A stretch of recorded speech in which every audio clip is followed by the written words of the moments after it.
Bonjour, je suis Vincent Godbout de l'équipe Mastro. Que se passerait-il pour un professionnel si Dalai Lama il lui avait demandé de faire les prédictions pour l'année? Alors, Mastro a un outil pour ça. Allons dans Outils qui s'intitule Courbes, Créer des courbes. Nous allons nommer ici dans la description, disons que je vais nommer l'année 959. Je vais écrire pour m'en souvenir qu'il s'agit du mois de mars et qu'il s'agit du 31. Et l'événement, c'est sa fuite.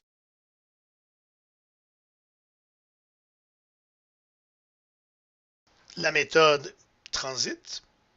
Endroit pour les courbes. Eh bien, nous allons sélectionner tout simplement ces coordonnées natales. Ça n'a pas beaucoup d'importance. Maintenant, on a deux approches. On peut déterminer une date de départ et une date d'arrivée. Ou on peut dire, voici, je détermine la date de départ et on va donner le nombre d'étapes, c'est-à-dire le nombre de cartes qu'on veut faire. Alors, l'année en question, c'est 1959 que j'écris ici.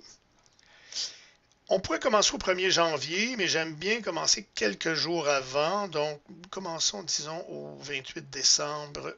Donc, évidemment, ça sera 1958 si on veut couvrir l'année 59.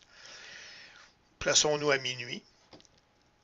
Et l'usage et la pratique me montrent que 2 lectures par jour ne serait pas de trop.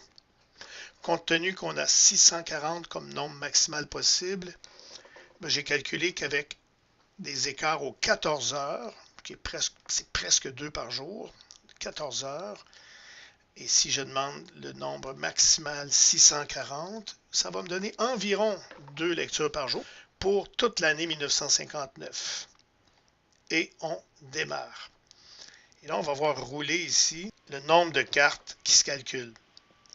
Donc, ça prend quelques minutes, évidemment, pour couvrir les 640 possibilités. Quand le calcul des 640 transits est terminé, un message apparaît au centre.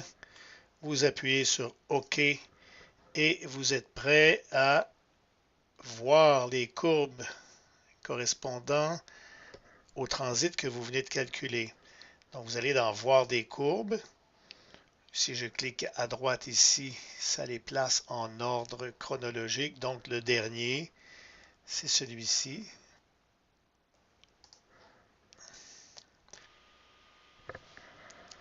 Et voilà la fenêtre qui vient d'apparaître. Nous allons l'agrandir ici.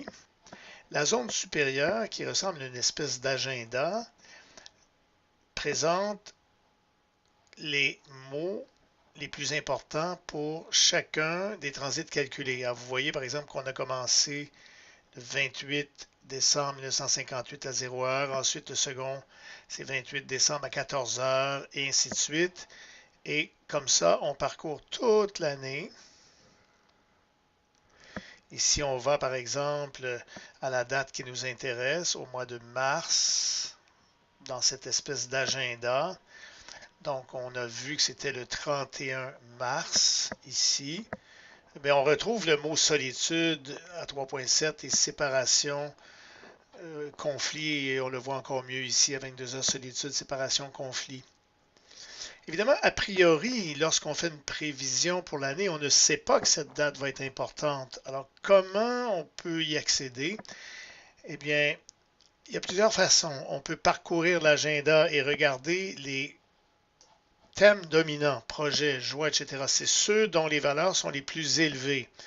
Et c'est sûr qu'en arrivant dans la zone du mois de mars, on va voir que pour l'instant rien. Oups, tension, séparation, surprise, nervosité.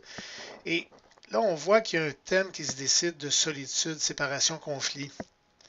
Mais la question qu'on peut se poser, c'est est-ce qu'il est vraiment dominant le thème de la séparation? Si on clique sur le mot séparation, la zone vide ici, il y a un graphique qui va apparaître. Et là, on voit le graphique de séparation pour l'année entière, 1959.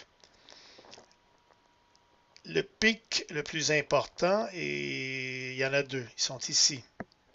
Alors, il y en a un à 2.6 qui se produit le 31 mars, date exacte de l'événement. Donc, ça veut dire qu'en mode prévisionnel, si on est en train de chercher le thème de la séparation, cette date-là ne nous aurait pas échappé.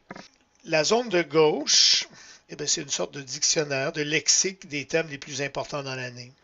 Alors, évidemment, on a vu que c'est une valeur maximale et on peut trouver sa signature en ouvrant ici comme ça. Et on va retrouver un peu ce qu'on avait vu. Soleil, carré ascendant, etc. Il y a les mi-points et il y a les aspects. Autre chose qu'on peut faire aussi, c'est sur cette date du 31 mars.